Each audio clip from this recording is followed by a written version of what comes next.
Share of cost.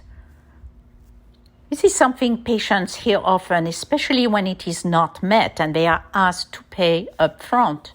But what does it mean? And why should we care? Welcome. I am Martine Bruce, your medical bill whisperer, giving patients answers, clarity, and the solutions they deserve. So let's explore today's definition of this share of cost. Let's see how insurance companies calculate it and what to expect. In a nutshell, the share of cost is the total amount that your insurance policy assigns as your responsibility.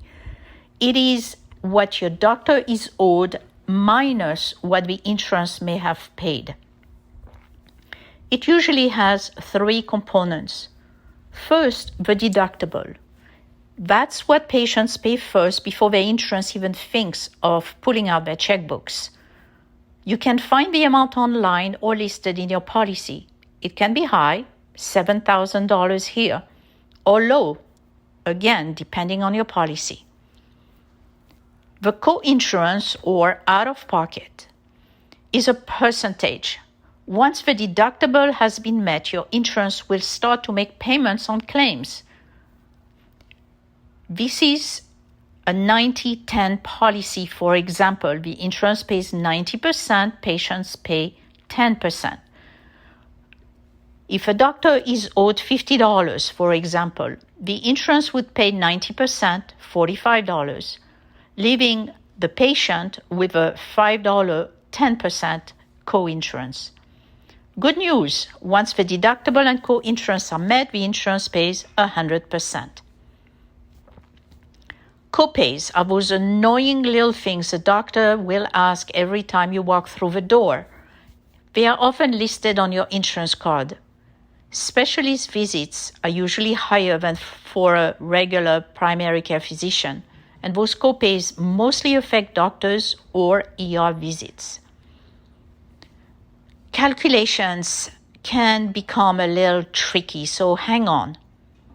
Let's divide and conquer, shall we?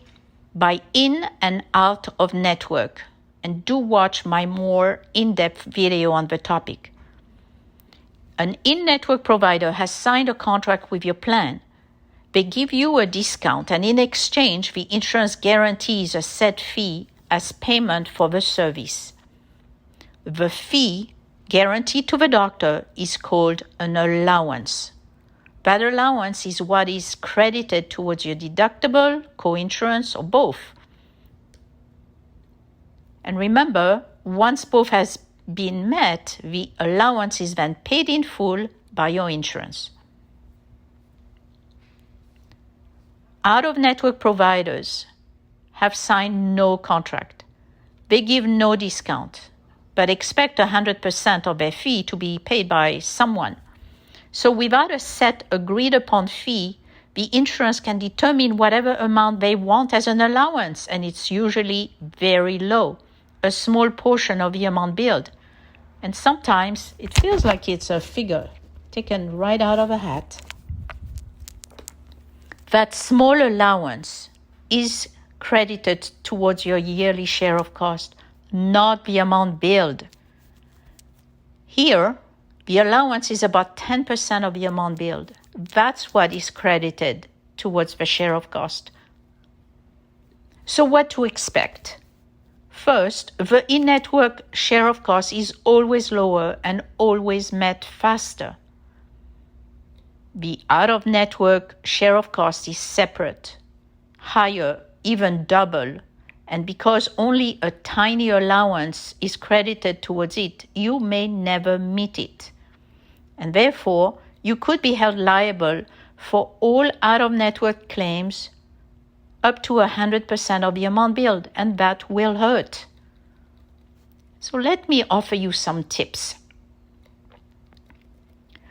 First, always pick in-network providers whenever possible. You'll find a list through your online portal. You should know what your yearly total liability is and keep track of it throughout the year. Depending on your circumstances, especially emergency, some state or federal laws might force your insurance company to pay out-of-network claims at a higher rate and force the provider to accept those rates. A patient advocate like myself can help determine if you qualify. And if you have met your liability sometimes during the year, it would make sense for you to use as many medical services as you can before the end of that year and before it all resets to 0.